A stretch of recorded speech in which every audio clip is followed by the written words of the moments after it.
We find Terror and Fury on a mission as they're faced with a horde of bloodthirsty vampires who only have one thing on their mind. But luckily for Terror and Fury, these guys are garden variety bloodsuckers, easy to deal with unlike their intelligent counterparts. Terror proceeds to engage the vampires, violently impaling one of them, while Fury starts making quick work of the vampires with her whip, even violently impaling the vampires with her bare hands. But although Terror is enjoying the thrill of ripping apart these bloodsuckers, Terror is not himself. Why is that, you ask? Well, as it turned out, Terror actually died some time ago. At least he was dead, but the last thing he remembered is sitting on that helicopter with Fury and another gorgeous killer before getting the order to take out these vampires. Terror and Fury continue to tear into these vampires, with Terror even violently beheading one with his shield. But as one bloodsucker comes out of the shadows, he's laughing because Terror and Fury are so serious. But Terror and Fury proceed to engage the vampire, violently impaling the thing. But this vampire seems to be a lot stronger than the rest, as he's shirking off damage and giving them a real fight. Terror thinks to himself he's not moving the way he should, like his body isn't his. But Terror knows he's not himself, as, back before he died, he would have torn apart this clown in seconds. Terror thinks to himself that if Fury wasn't here, he might have actually taken some real damage, as Fury mounts the bloodsucker and Terror violently impales the thing. As Terror and Fury finish up with the last vampire, their contact Vesper comes out of the shadows to congratulate them on a job well done. Now Vesper is some kind of government agent, but she only tells Terror and Fury what they need to know. But Vesper is also pissed off to find that these guys killed the leader, as they had orders to keep the leader alive for questioning. Vesper's pissed off and orders extraction, as now she needs to give her superiors a sit rep. But elsewhere, several miles away, we see one of the vampire goons has gotten away and managed to rendezvous with his master.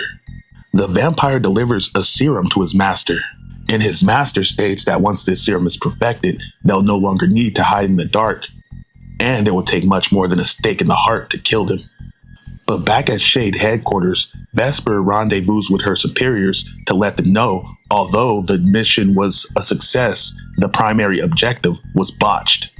Vesper's superiors obviously pissed off, but Vesper still stands in defense of her team. But her superior states that maybe your team is the problem, maybe you need a new team. As Vesper sits in her office going over her intel, she starts to form a new plan on how these two can ultimately help her save the world. Meanwhile, as Terror looks around, he thinks to himself that nothing in this room looks familiar. Terror picks up an iPhone and thinks to himself there was nothing like this back when he was alive. Terror wonders to himself if he's merely just a relic of the past.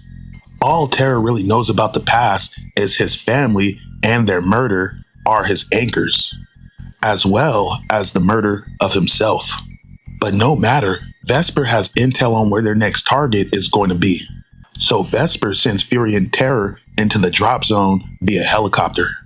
Fury and Terror proceed to infiltrate the place, with Fury asking Terror how he got mixed up in all this shit to begin with. But Terror states his memory is on the fritz, so he actually doesn't fucking know. Fury asks him, then why does he follow orders? But if there's one thing Terror does know, he made a promise long ago that he would kill every fucking monster on this planet. Terror and Fury manage to make it to the inside of this headquarters. As Terror and Fury hide in the shadows, eavesdropping for information, one of the vampires is already aware of their presence and proceeds to ambush the two. Although Terror is feeling much better, he thinks to himself he may have overestimated his recovery, as back in the day, this goon would never have got the drop on them. But no matter, as this vampire goon rushes Terror and Fury, Fury managed to grab both of the goon's legs with her whip, while Terror violently beheads the vampire with his shield. The main vampire orders his goons away, as he states he will deal with these two. But Terror and Fury are on him in a flash, and he's obviously not ready for it, as he's easily overwhelmed. Fury asks if they should leave him alive for questioning, but Terror is like, fuck that, as he violently impales this vampire as they have him on the floor. As Terror and Fury stand over the badly mutilated vampire, they start hearing laughter, and the only thing running across Terror's mind is shit. The vampire hops up from the floor and violently knocks Terror and Fury back. The vampire proceeds to take on a more vampiric transformation as he tells Fury that a stake to the heart cannot kill him. But Terror is like, alright fine then, how about I pump your ass full of silver bullets? But unfortunately for Terror, the vampire walks right through that shit and proceeds to topple him. Then, as Fury tries to retaliate, he grabs her whip and violently slams her into a wall.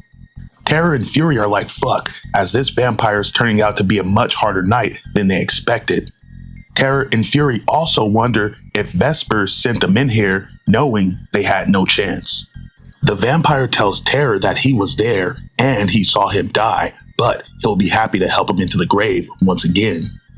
Terror and Fury rush the vampire once again, but the vampire simply laughs as he grabs Fury and then smacks the fuck out of Terror before pinning him to the ground. The vamp tells Terror and Fury that he's changed his mind as their deaths will not come today. Instead, he's going to give them to his master and make them willing slaves for all eternity. To be continued.